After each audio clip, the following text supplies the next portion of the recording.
Анкарада 14 сағат исәнмесез, мөхтәрәм тыңлаучылар. Бүген 2025 елның 28 октябрь сишәмбе көне. Сез турыдан-туры эфирда Төркия Авазы радиосының татар телендәге тапшыруларын тыңлыйсыз. Безнең программа 19 метрлы кыска дулкынның 15360 кГц яшьлыгыннан 42 дәрәҗә көнчыгыш юнәлешендәге Түрксат 3А һәм Түрксат 4А иярченнәре белән 3 тапкыр w.trtdinne.com интернет адресы аша һәм кесә телефоннарының TRT-Dinne кушымтасыннан Вот-Ис радио каналыннан тапшырыла. Тапшыруыбызның бүгенге чыгарылышында соңгы хәбәрләрдән соң Татарстан хәбәрләре программасы белән буларны беләсезме язмасын тәкъдим итәрбез.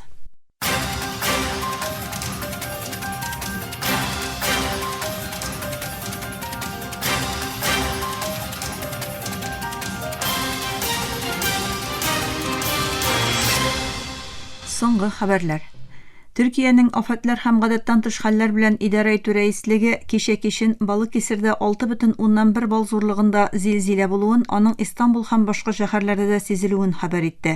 Ул зилзиләнең җирле вакыт белән 22 сәгать 48 минутта булуын ачыклады. Рәсми затлар җир тетрәүдә үлүчеләр булмавын, әмма 22 кешенең паника вакытында яралануын белдерделәр. 5 километр 900 метр тирәнлектә булган зилзилә Истанбул һәм Измирдә, шулай ук тирә-яктагы вилаятләрдә дә сизелгән. Төркия илбаш урынбасары Җәүдәт Йылмаз афәтләр һәм гадәттән тыш хәлләр белән идарә итү рәислеге һәм барлык бәйләнешле оешмалар тикшерү эшләрен башлады, килгән хәбәрләр җентекләп тикшерелә, диде. Көньяк Африка илбашы Сирил Рамафоса Израильнең Газзага һәм басып алынган Иорданның көнбатыш үзәнлегенә дәвам итүче һөҗүмнәре АКШ илбашы Дональд Трамп җитәкчелегендә ирешелгән утны туктату килешүенә зыян китерә дип кисәтте. Рамафоса Куала-Лумпурда ясаган чыгышында Израильне фәләстиниләргә карата геноцид башкаруда гаепләп, 1967 еллардагы шикләргә нигезләнгән ике дәүләтле шешелеш өчен дөнья күләмендәге тырышлыкларны хуплады. Ул Малайзия күрсәткән теләктәшлек һәм Көньяк Африканың БМО халыкара мәхкәмәсендәге геноцид дәвасына биргән яклавын мактады. Мәхкәмә Израильгә үз операцияларын туктату турында шактый карар чыгарган иде, әмма бу тарихи дәва барышында процедурага бәйле кичегүләр дәвам итә.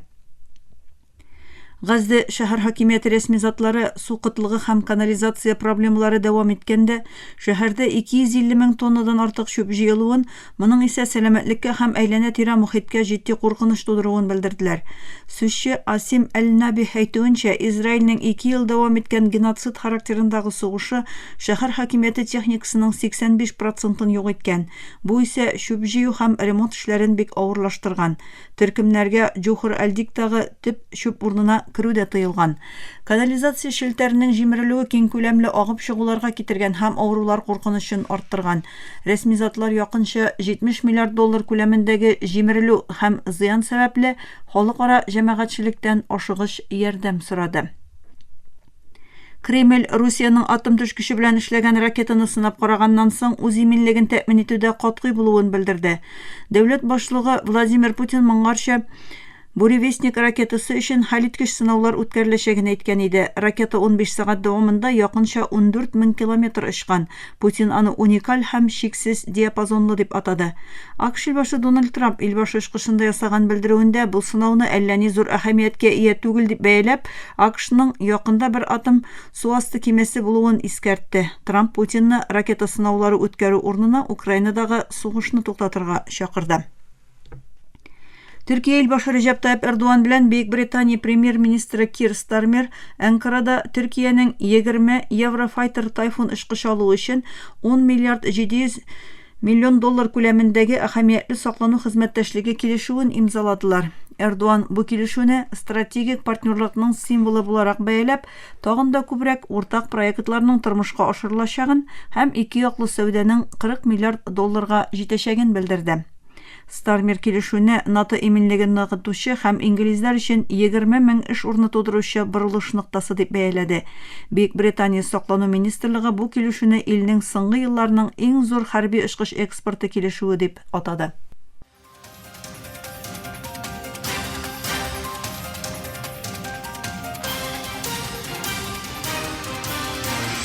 Төркия авазы дулкыннарында соңгы хәбәрләр тыңлыйсыз.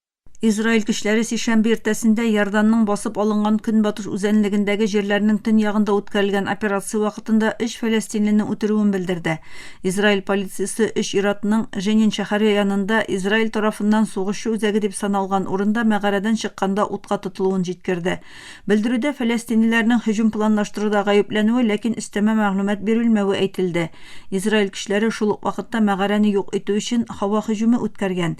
Армия бу төбәктә һава һөҗүме булуын раслады, ләкин өстәмә мәгълүмат бирмәде.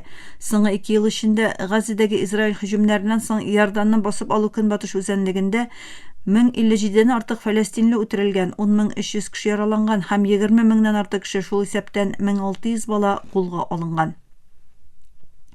АКШ илбашы Дональд Трамп һәм Япониянең яңа премьер-министры Санаи Такаити Токиода мөһим минераль һәм сирәк элементлар белән тәэмин итүне гарантияләү өчен кыса килешүен имзаладылар. Ак йорт бу адымның координацияланган инвестиция һәм гадел базар практикасы аша тәэмин итү челтәрләрен ныгытуны максат итүен белдерде. Ак йорт дүшәмбе көнне белдергәнчә, АКШ һәм Япония бу максатка икътисади сәясәт чараларын кулланып һәм уртак инвестициялар аша ирешергә ниятләнә. Шулай ук мөһим минераллар һәм сирәк очрый торган элементлар өчен төрлеләндерелгән ликвид һәм гадел базарлар үсешен тизләтү планлаштырыла. Килешүдән соң 6 ай эчендә ике илдә АКШ, Япония һәм башка берлектәш илләрне тәэмин итү өчен әзер продуктлар җитештерүче проектларны яклау өчен чаралар күрүне максат итә. Бу килешү Трампның Япониянең беренче хатын-кыз лидеры булган Такаити белән тәүге тапкыр очрашуы вакытында төзелде. Ике лидер сәүдә, саклану һәм региональ иминлек мәсьәләләренә каралган сөйләшүләр үткәрде. Такаити Трампны Нобель тынычлык бүләгенә намзат итеп тәкъдим итәргә әзерләнүен хәбәр итәргә ниятләнә. Бу мәгълүматны NTV хөкүмәт чыганакларына таяндырып бирә. Очрашу алдыннан Токиода күп санда протестчы АКШ илбашы Дональд Трамп сәфәрен һәм яңа сайланган Япония премьер-министры Санаи Такаити белән күрешүен гаепләде. Протестчылар Трамп һәм Такаитины тәнкыйтьләп, һәм Япония белән АКШны Кытайга каршы киеренкелекне арттыруда гаепләп, плакатлар күтәрде. Япониянең элекке премьер-министры Синдзо Абене үтерүдә гаепләнгән кеше Япония һәм дөньяны тетрәндергән бу җинаятьтән 3 ел узгач сишәмбе көнне үз гаебен таныды.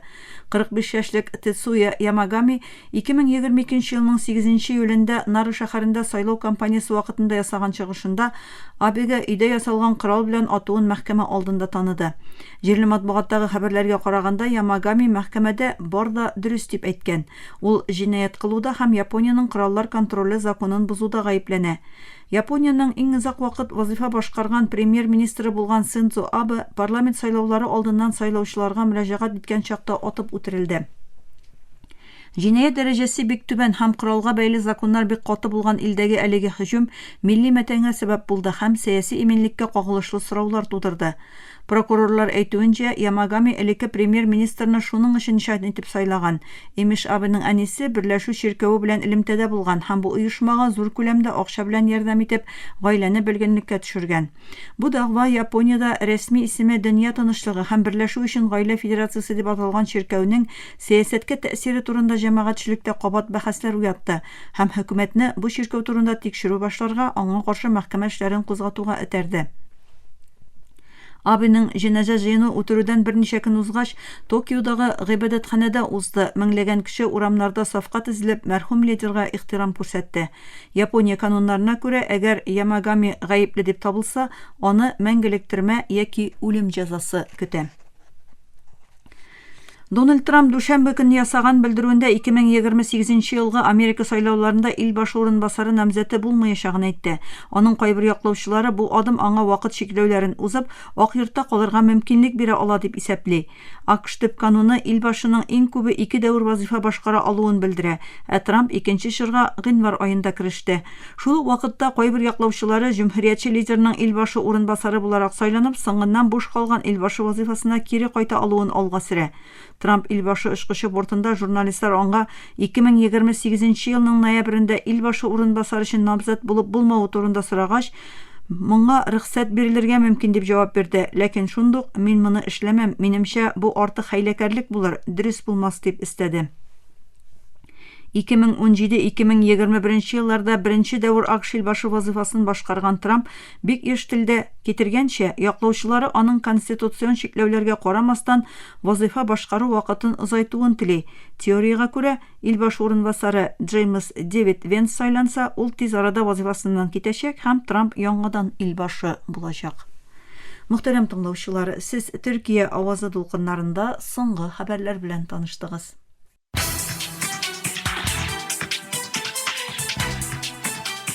Татарстан хәбәрләре.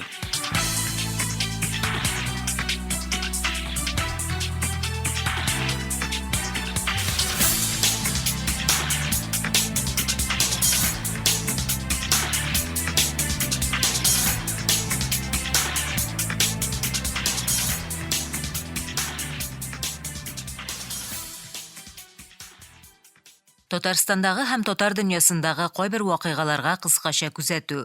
Әлфия Авзалова исемендәге 4нче халыкара фестиваль конкурсының гран-при ияләре игълан ителде. Быел алар икәү һәм шуларның берсе Чаллы театры артисты Инсаф Хидиятуллин, икенчесе яшь җырчы Рөстәм Хөсәенов. Инсаф Хидиятуллин котлауларны сәхнәдән кабул итеп, жюрига, сәхнәдәшләренә, әти-әнисенә рәхмәтләрен җиткерде. Рөстәм Хөсәенов өчен дипломны әнисе кабул итеп алды. Әлфия Авзалова исемендәге 4нче халыкара фестиваль конкурсының гала концерты Камал театрының Көнчыгыш залында үтте. Кәрим Тинчурин исемендәге Татар дәүләт драма һәм комедия театры Татарстан урамында урнашкан бинасында беренче спектаклен күрсәтте. Хыял артыннан мюзиклы Айдар Жаббаровның бу театрга баш режиссер булып килгәч биредә куйган тәүге спектакле. Спектакльдан соң Тинчурин театры директоры Фәнис Мусагыйтов бөтен труппаны сәхнәгә чакырды. Айдар Жаббаров рәхмәтләрен бөтен тамашачыга юллады. Кадерле кунакларыбыз булып, беренче көнебезне уртаклашканыгыз өчен зур рәхмәт, бик зур рәхмәт сезгә, диде ул. Бер генә сүз, бу сүзне мин бүгенге көнгә кадәр әйтә алмыйдым. Тинчурин театрындагы беренче иҗат җимешебез чыккач, труппа исеменнән авызымны тутырып әйтә алам. Безнең театрның яңа үрләргә күтәрелергә теләге зур. Безнең белән булыгыз, театрга йөрегез, диде Айдар Жаббаров. Тинчурин театрының яңа бинадагы беренче әсәрен ул Резида Гобаева пьесасы буенча язды. Жанры буенча театр аны дуслык, мәхәббәт һәм хыял турындагы мюзикл дип бәяләгән.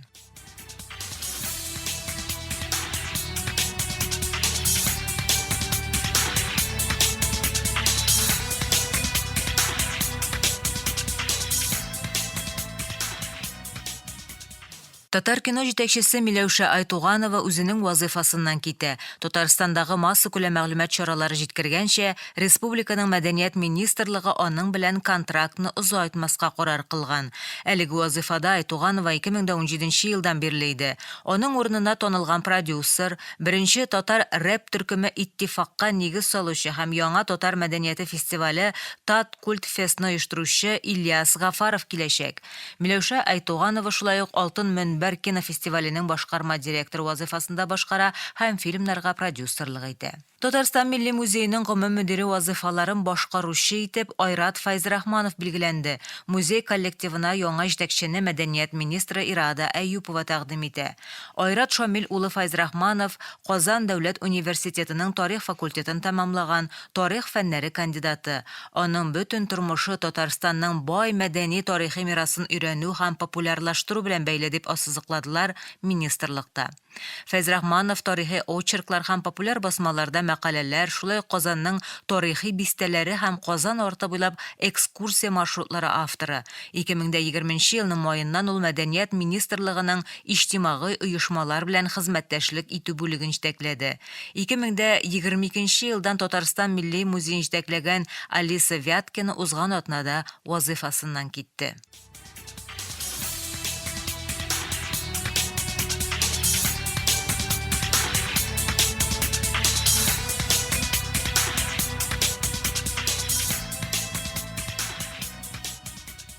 Татарстан хакимияте республикада бердәм өммәт уртак язмыш халыкара конференциясын, шулай ук баш мөфти, Россия мөселманнары үзәк диния нәзарәте рәисе Тәлгат Таҗетдиннең дини эшчәнлегенә 45 ел тулуга багышланган чараларны әзерләү һәм үткәрү буенча оештыру комитеты төзергә кушты. Чаралар 2025 елда уздырылачак. Карар нигезендә оештыру комитеты рәисе итеп Татарстан премьер-министры урынбасары Васил Шайхразиев, рәис урынбасары Татарстан мәдәният министрының җитәкчесе Ирада Әюпова һәм Бөтендөнья татар конгрессы башкарма комитеты җитәкчесе Данис Шакиров билгеләнәчәк. Республика күләм татар кызы 2026 бәйгесенең муниципаль һәм зональ этаплары старт ала.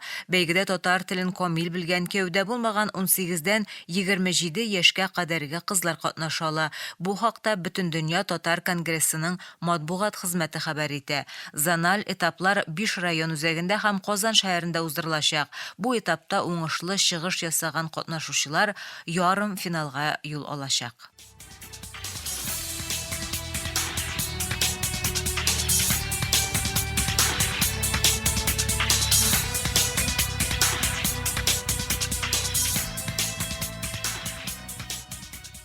Татарстанның Биектау районында милли колоритлы Иллә яңа туристик комплексы проектын тәкъдим иттеләр. Ул Казаклар авылында Мари тайгасы шигендә урнашачак.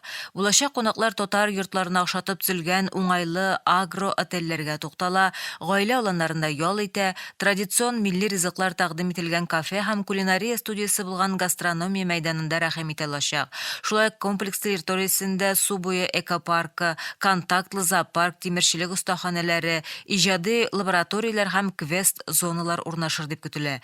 Проект район өчен мөһим үзәккә әверелер дип өметләнәләр. Биредә яңа эш урыннары барлыкка киләчәк. Ул шулай ук кеше бизнеска ярдәм итү һәм мәдәни мирасны саклауга да зур өлеш кертәчәк. Очрашуда катнашучылар фикеренчә, Иллә Биектау районының визит карточкасына әверелергә һәм туристларны җәлеп итәргә сәләтле проект. 23 октябрьдә Татарстанда беренче кар яуган. Бу хакта үзенең Telegram каналында республика рәисенең матбугат хезмәте җитәкчесе Лилия Галимова хәбәр итә. Беренче кар белән Татарстанның көньягында Нурлат районында кышның беренче билгеләре дип яза ул. Мөхтәрәм тыңлаучылар, тапшыруны әзерләгәндә Интертат электрон газета, Татар-информ мәгълүмат агентлыгы, Татарстан рәисенең порталы һәм башка рәсми чыганаклардан файдаланылды.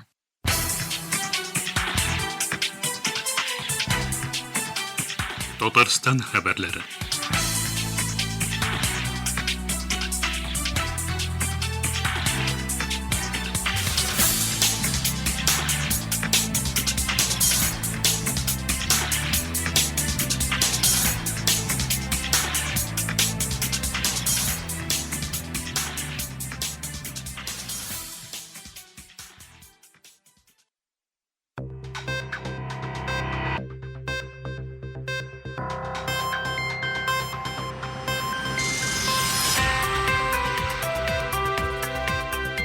Буларны беләсезме?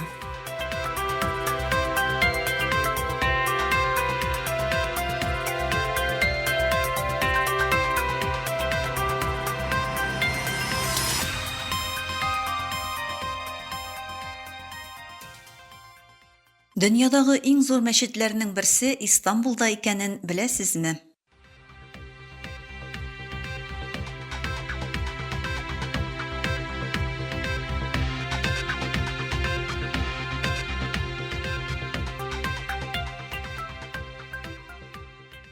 Төркиянең иң зур мәчете булган 63 мең кеше сыйдырышлы Шамлыжа мәчете дөньядагы 13-нче зур мәчет. Мәчет Истанбулның Üsküdar илчәсендәге Шамлыжа калкулыгында урнашкан.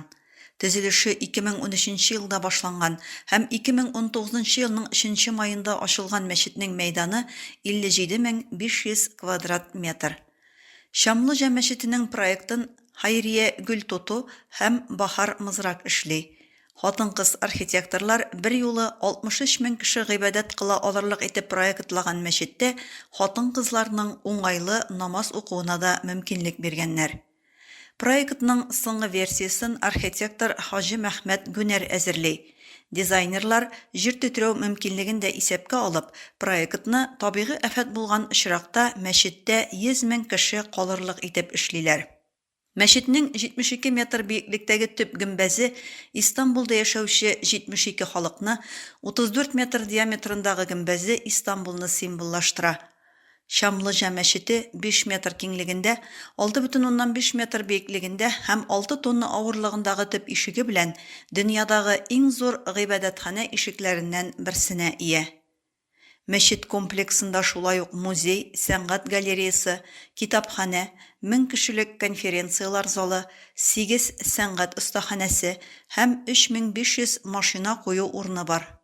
Шамлыжа мәчетенә ачылганнан бирле гыйбадәт өчен генә түгел, туристик максатларда да миллионлаган җирле һәм чит ил кешесе килде.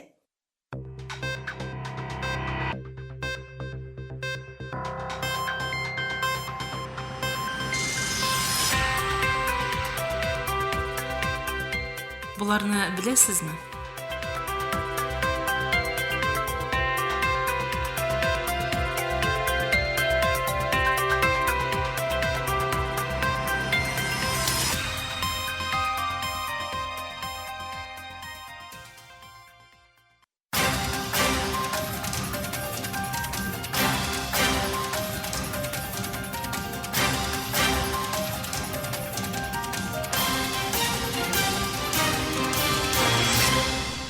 Мөхтәрәм тыңлаучылар, Төркия Вазы радиосының татар телендәге тапшырулары шушының белән ахырына якынлашты. Безнең программа һәр көн Төркия һәм Казан вакыты белән көндезге сәгать 2дә 19 метрлык кыска дулкынның 15360 кГц яшьлегеннән Түрксат 3А һәм Түрксат 4А иярченнәре белән 3 тапкыр w.trtdinle.com интернет адресы аша һәм кесә телефоннарының TRT Dinle тыңла кушымтасыннан Вот-Ис радио каналыннан тапшырыла.